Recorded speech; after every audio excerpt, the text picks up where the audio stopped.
7 fevral kuni Kanada parlamentining a'zosi, Xalqaro kishilik huquq komitetining raisi Samir Zubari va parlament a'zosi Alex Dosip Norvegiyadagi yosh liberallar tashkilotining raisi Ani Bervik bilan birlikda Dunyo Uyg'ur qurultayini 2023-yillik Nobel tinchlik mukofotining nomzodligiga ko'rsatdi. Dunyo Uyg'ur qurultayi bu munosabat bilan maxsus bayonot e'lon qilib, o'zlarining buningdan bakma mamnun bo'lganligini bildirgan.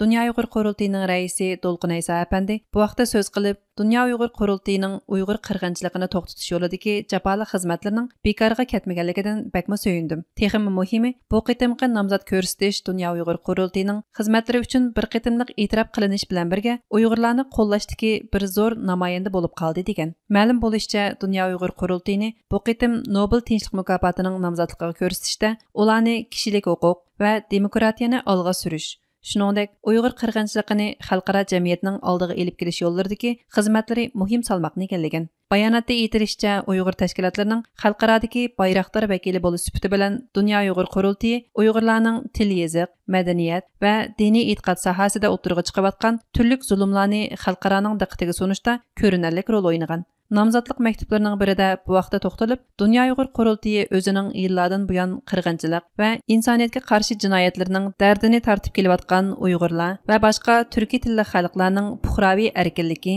va kishilik huquqni qo'g'dash yo'lida to'xtovsiz ravishda kurash qilib kelayotgan xizmati uchun 2023-yillik Nobel tinchlik mukofotini olishga munosib deyiladi. Ma'lum bo'lishicha, Uyg'ur diyoridagi siyosiy bostirish va zo'r tutqunni Amerika boshchiligidagi bir qism g'arb hukumatlari irqiy qirg'inchilik deb e'tirof qilgan bo'lsa, Birlashgan Davlatlar Tashkilotining kishilik huquq oliy kengashi chiqargan dokladda insoniyatga qarshi jinoyatlar bo'lishi mumkin deb xulosa chiqarilgan edi.